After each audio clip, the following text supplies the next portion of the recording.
Hi, this is Rob Bowron with Sharp College Football. Today, we're going to talk about the Texas Longhorns. And there's a lot to talk about with the Texas Longhorns coming into the season. The perpetual is Texas back question, which I guess we'll have to address as we look at this. I mean, we're at 13. I don't know that we're projecting Texas to be back. But there's certainly potential for upside here with the two new coordinators that they bring on under Tom Herman this season. There is potential, I think, for Texas to, beat out this projection. In particular, they have some nice pieces coming back, along the line at quarterback. They're going to have some figuring out at wide receiver, but there are, and particularly on the defense, there's a lot coming back on the defensive side of the ball. There's a lot, to like about this Texas team, as we come into this year, but certainly, there's no other way to put what has been a little bit of disappointing that they're not a little further along with where they are with Herman. I think a lot of Texas fans had that expectation, really, that they would be at this point. So, and one of the things that's really, in some ways held them back is that they haven't, compared to how they recruit, their coaching and development just hasn't been great overall. So they were actually better in 18. They were number 15 overall in 2018. They were at 21 last season in 19. A little bit of a fallback. A lot of that had to do with the defense taking a step back. They didn't have a ton of returning production last season on either side of the ball. On this season it is skewed. They do have a lot coming back, in particular on defense. But last year they did suffer a little bit from the production losses. And also really, trying to fit into, it is odd to say in year 3, that they hadn't been able really to recruit the right players for it. But, one of the criticisms of Todd Orlando's defense was that they were still really trying to fit, a square peg into a round hole in the 3-4 when they mostly had, defensive linemen that were still recruited for a 4-man front. And they really lacked anyone that could play 2-gap effectively, in Tom Herman's or Todd Orlando's system. Orlando's now gone. He's off to be, he was originally going to be the linebackers coach at Texas Tech, and then he was off to be the defensive coordinator at USC after Dave Aranda got the Baylor job. So Texas is a job that comes with, truly sky high expectations. You have, one of the wealthiest athletic departments, in all of college football behind you. You have, a fertile recruiting ground that, in essence, in a way, gives you almost the pick of players that you want. Though Texas really has had to compete. I do think, though, that, you could argue that maybe A&M going to the SEC opened up Texas a little bit to SEC recruiting, maybe more than they had been. And Oklahoma, of course, still does very well in Texas, too. So they sit at number 8 overall in recruiting in their 2-year rolling recruiting ranking. That's maybe a little lower, than you might expect for Texas. It's certainly something that it's hard to argue they've really overperformed their recruiting. But if you're Texas, you really do expect them to be, bumping up a little bit higher, being able to go out and potentially even compete with, the kind like Nick Saban. Alabama itself doesn't sit in, the world's most amazing recruiting ground. They generally have to go outside of Alabama to fill out their roster. Texas, they are able to recruit nationally, but really they should also be able to put together the kind of staff that can go out and land top 5 recruiting classes, very consistently. So to be at number 8 overall, it's not necessarily like a warning sign or anything of those lines, but it is something you certainly really do expect, and they just landed a huge recruit for down the road. But you do expect Texas to be performing a little better than this in the recruiting rankings. They are at 21 in returning production coming into 2020. That bodes well compared to where they were last season with returning production. They're not really hurting on either side of the ball, and they're, in particular on defense, they're really well set with what they have coming back. But they were at 14 in special teams last season. That's pretty good. That's not really going to hurt you too much. There is, however, still a little bit. There's some room for improvement on special teams for this Texas squad as they come into next year. But The number that really kills them is they're at number 80 in coaching and development. I mean, under Herman, and some of that is still going back to Charlie Strong. Not much. I mean, it is that variable that we have in the projection model has an exponential decay built into it, so that we are trying to catch as much as possible and weight as much as possible towards the most recent coach. Herman's been there long enough that number 80 in coaching and development is mostly him. And Texas is a team that, though they perform well, they're still performing below where their recruiting might predict them to be year in, year out. So I think for Herman, it's definitely something that they have to potentially clean up as they come into this year. Is they have to get a lot better at developing players. They have to get better at putting together a better product on the field. I mean, they've been a little uneven, when they have been able to put together better defenses with Orlando. The offense was lagging a little bit last year when the offense, they weren't a top 10 offense, but knocking on the door. They really weren't able to put it together defensively. In fact, they really fell off. So it'll be interesting to see. I really like. I mean, it's Texas, right? Like, they got the money. They made some, but that said, like, I still think they made some really, really solid hires with the coordinator hires that they made, and I'm excited to see what this potentially looks like for them next season. Let's show Tom Herman's. But let's get off and go look at the stats for this Texas squad.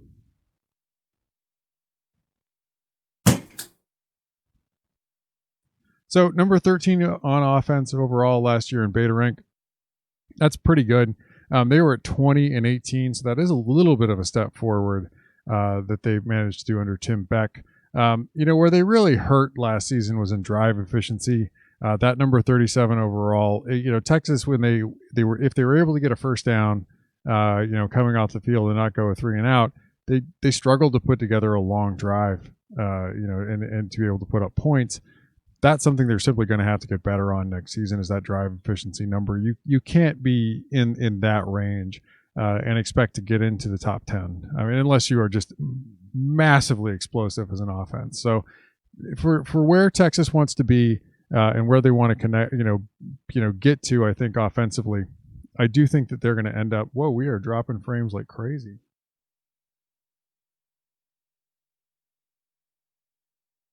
All right, we're back. Apologies for that pause. So let me try to pick that back up. We had a minor, internet entirely dropped. So where they want to be, I think is, they're going to have to pick it up and be a more efficient offense. Their new offensive coordinator we'll get into. I think they really have a shot with better play calling and better, consistency and execution. I think they have a shot to get there. A solid explosive drives number 10 there. One of the most explosive offenses in all of college football. Decent play efficiency there at 16. I mean, I say decent. That's pretty good. Number 12 in negative drives. They often came off the bench with a good plan and solid execution. They really, and they managed to avoid 3 and outs. Not a ton of turnovers, either. What they struggled with, though, was, what do they do after that? Like, they struggled to put together longer drives and really have, something dialed up to be able to put together that kind of consistency. Last season, they do have a decent split. So they were, far more effective throwing the ball than they were running the ball. This is something that you expect them to, again, lean into a little bit. Sam Ehlinger is back. However, his top 2 wide receivers are not. So they may, and we'll see here, they may run the ball a little more next season. In steps, Mike Urich, the former Oklahoma State offensive coordinator for a number of years, just did a terrific job in Stillwater. Last year, he went off to work for Ryan Day at Ohio State as the passing game coordinator and the quarterbacks coach. He did a terrific job, helping Justin Fields along to develop. But the other, that offense wasn't built around Urich's passing attack, so you didn't get to see it featured in the way that it was at Oklahoma State. That Ohio State offense was, they graded out like a service academy in effective rush. Just one of the most efficient, rushing offenses that we've really seen in college football, in particular by a school that's not a service academy. Like Ohio State running the ball last season was one of the most dominant rushing attacks we've seen. Urich's passing attack was complementary to that. Now, at Oklahoma State, his offense, they were at number, I can almost read my own handwriting. They were at number 10 in 2018. They were at number 2 in 2017, and they were the number 1 passing attack in all of college football in 2017. Urich they're going to be able to sling the ball around more, and have more of an emphasis on that, on rely on Ehlinger and some talented wide receivers that maybe don't have as much experience on the field, but definitely have some time in the system. They're not returning a lot of receptions, but they are returning some guys that at the very least are going to be juniors or sophomores, as well as having, talented freshmen potentially waiting in the wings to play. You like their opportunity here. I think Urich is gonna. He was so good in Stillwater. I think he's gonna crush it. Frankly, I think Texas is going to be able to potentially take a big step forward. A big part of that is that Sam Ehlinger is back. He graded out at number 14 in Pro Football Focus's grades last season for quarterbacks. Real solid job all around. He graded out in particular as their number 4 quarterback when under pressure. But for Ehlinger, what hurt him grade wise was he just had some bad the TCU game, of course, comes to mind. He just had some bad turnovers last season. He cleans that up, and in Urich's offense, you really like what he's likely going to be able to do. They had the number 29 offensive line in Pro Football Focus's grades last season. In particular, though, they bring back Cosby and Carecutter at the tackles. That's great. They bring back the 2 highest graded pass blockers that Pro Football Focus had at tackle in the Big 12 for next season. Bringing them back along with Ehlinger, I think, Urich has some tools to play with here. They were only at number 62 overall in returning production, but the key here is who they do have back. The tackles, Ehlinger, they're younger out at the receiver position. That is absolutely something to watch next season. So if you want to get a sense of where Texas is next season, you really need to see on where the wide receivers are, because they're going to be relied on Urich's offense to really, get open for Ehlinger, and then get yards after the catch. If the receivers develop on schedule, or maybe a little ahead of schedule for this Texas squad, you really like where this offense could be next season. And I think they have a definite shot to easily be in the top 10. It starts to get harder. As you get into the distribution, right? The further you get out, that's going in the wrong direction. The further you get out, that's going off camera. The further you get out towards the tails, the wider the distribution gets, right? The distance between, Texas at where they were last season at number 13 and the number 14 offense is fairly close. The distance between LSU and the number 2 offense overall was actually quite large. So the distance as you start to get in close in on that top 25 of what you have to make up, to potentially keep moving up gets pretty big. Texas has an opportunity, I think, to knock on the door of the top 5 offenses in college football next season. And really, if Ehlinger continues to develop, then maybe you could even see them. I think their top line window is maybe really for the first time in a couple of years, potentially having a shot to match Oklahoma in offense, because even though Riley is really, for my money, the best offensive mind going in college football right now, he doesn't return his quarterback. That hasn't really been a problem for Riley in the past at Oklahoma. But, if you had your druthers between a returning experienced starter and not, you would certainly take the experience. So, Urich definitely has some stuff to work with in trying to get this Texas offense where they could potentially compete. On the defensive side of the ball, they struggled last season. There's no two ways about it. Number 34 overall on defense. That's a middle of the road Power 5 defense. Where they actually excelled, which is totally different, of course, versus the offense. They excelled at drive efficiency. Number 6 overall there. This defense, Orlando is a heavy pressure defense. What he was able to do is, if given a long field to work with, he was able to bring pressure and to break up an offense's rhythm and force them into a punt. He excelled there. Where they just struggled, just absolutely struggled, was explosive drives, number 45 overall. That is just too many big plays. That is live by the blitz, die by the blitz. I mean, it's not just that. I mean, there's also some some other issues in the defense as well. The struggle in fitting into a 3-4, not necessarily having anybody that can play two gap. 61 in play efficiency. That speaks to a defense that it was pretty easy to run the ball on. Their negative drives number 88. Orlando didn't really seem to be able to force enough 3-and-outs, not enough turnovers. They really did need, for this defense to be effective, they really did kind of need a long field behind them and have the opportunity to potentially force an offense to drive a long field. They struggled in particular on negative drives. So that's something they're going to have to clean up. They need to come off the bench next season with a far, far better plan than they did last season. This could all work and improve, and they do have a little bit of a split. Number 34, I mean, that's not a great Power 5 run defense, but it's better than their pass. I mean, their pass defense really stunk at number 48 overall in effective pass. They have a lot to, I mean, it does really start in the secondary. Texas has some work to do cleaning up their secondary, getting their DBs into a better place. They also have some work to do on the pass rush too. That front seven did not cover themselves in glory either with that effective rush number. So there's an opportunity here though, because in steps Chris Ash. If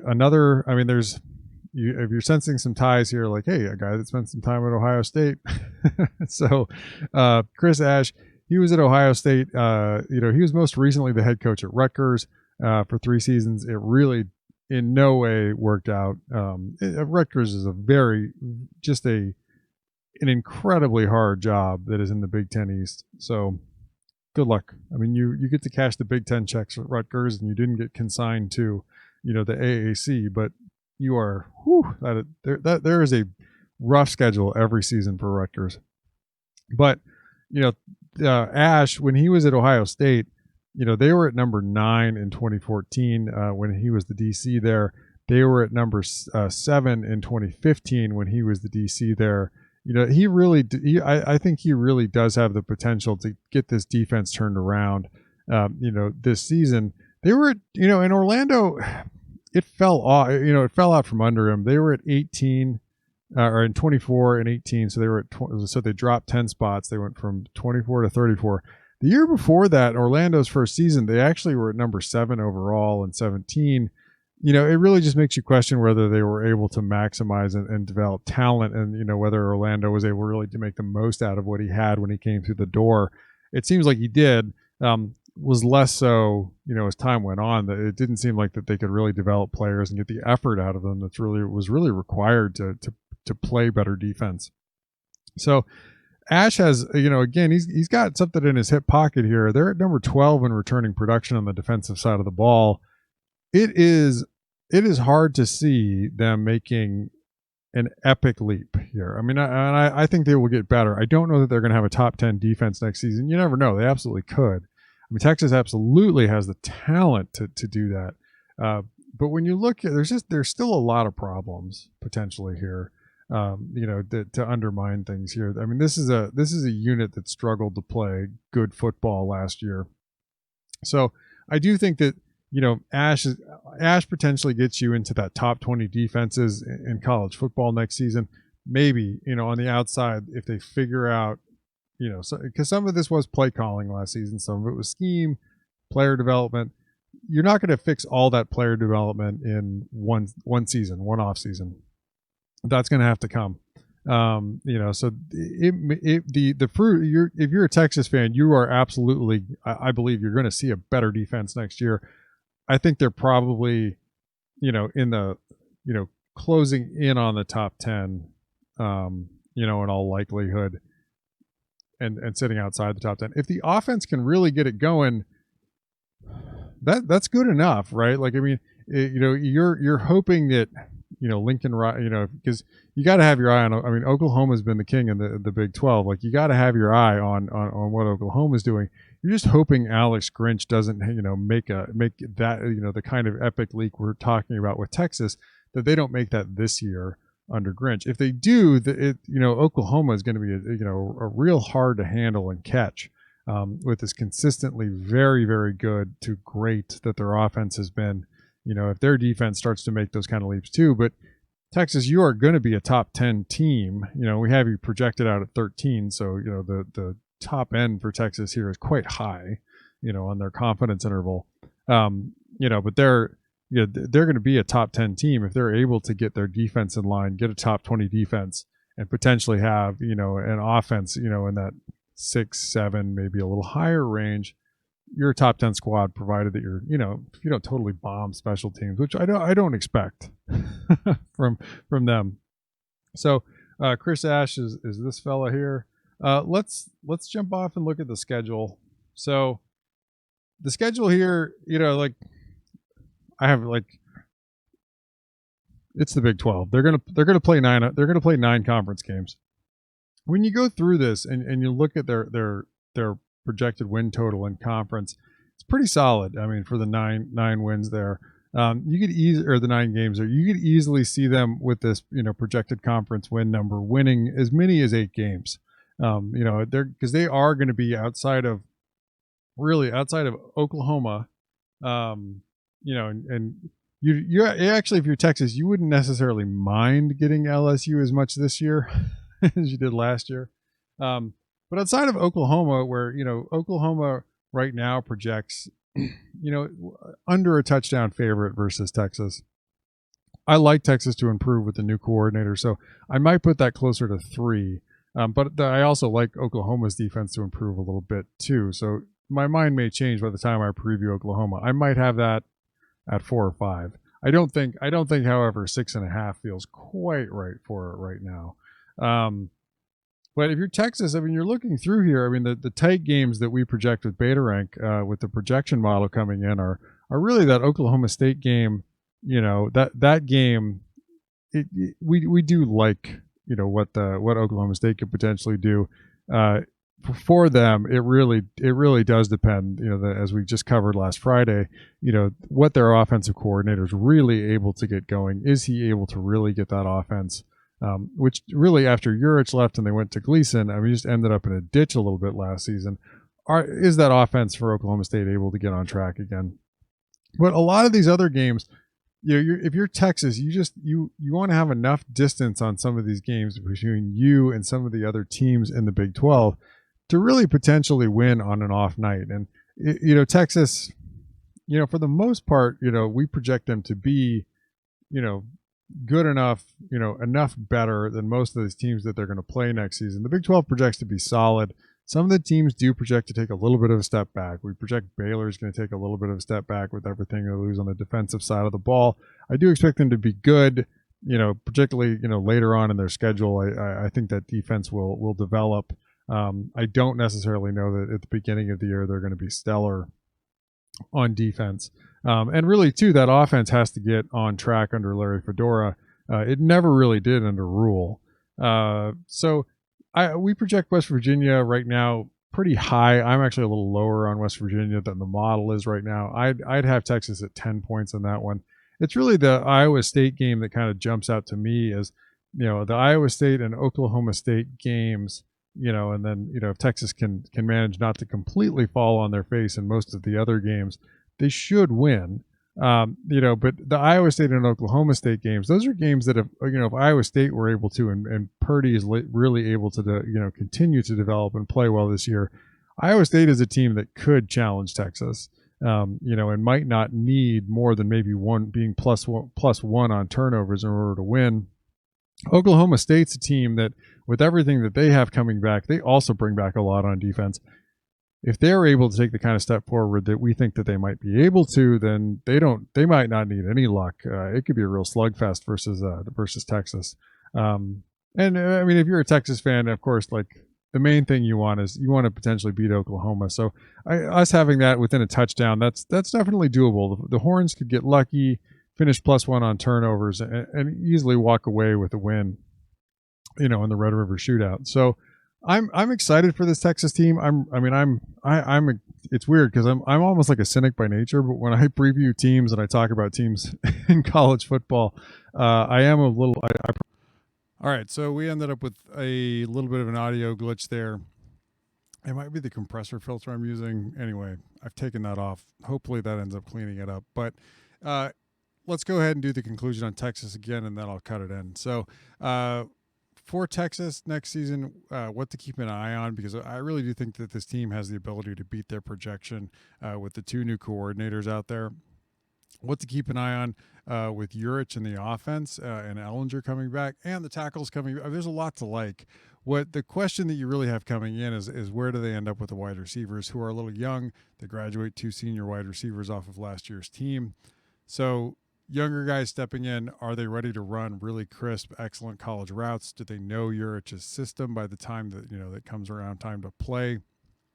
All of that is really going to help out Ellinger, because Urich is an offense that this offense is going to throw the ball around. I do expect that maybe he learned some things under Ryan Day. That's another really interesting thing I want to see. Day is one of the best offensive rushing game planners in all of college football. Does Urich bring any of that with him? But they're certainly going to be able, and I expect them to be able to throw the ball with verve next season. So this Texas offense, keep an eye on what the wide receivers are able to do. If they're able to really cash in and help out Ellinger, then I really think that this offense could be special next season. On the defensive side of the ball, it all starts in the secondary for where this defense is going to be. They really need to improve there and clean up. If they do that, and it's going to be hard to tell. I mean, some of the 2 things I've said, like watch the wide receivers and watch the defensive backs, both of those, unless you're watching all 22, or a lot of that's happening off screen. For the defensive backs, watch where the quarterback's head is. Like, is he having to go to his third option as he goes through his reads? Is the defense forcing him, to adjust on the fly? That's going to give the defensive line a little more time to get home. And that's a real positive that could help out. Another thing for this defense, beyond just you really need the DBs to improve there as well, is you also have to have them be able to stop the run more effectively. In Chris Ash's system, are they able to stop the run? It's going to be, you're in nickel most of the time anyway. So your front 7, front 6, are you able to effectively shut down the run better than Texas was in the past? If they go to fit the personnel better, they'll be in a 4-man front because they really did struggle in a 3-man front, stopping the run this last season. So if they're in a 4-man front, are they able to plug gaps, have better gap control, and really be able to shut down the run and force teams to be able to throw the ball more? So if Texas is able to do that, and they have some real work, I mean, they can't give up as many big plays as they did last season on defense. They have to force more 3-and-outs. They just have to be a more crisp, effective unit. If they do that, I think they have a real chance to break out and get forward. So if you're watching Texas early in the season, that's what you want to keep an eye on. If they do that, they'll likely beat this projection even at 13.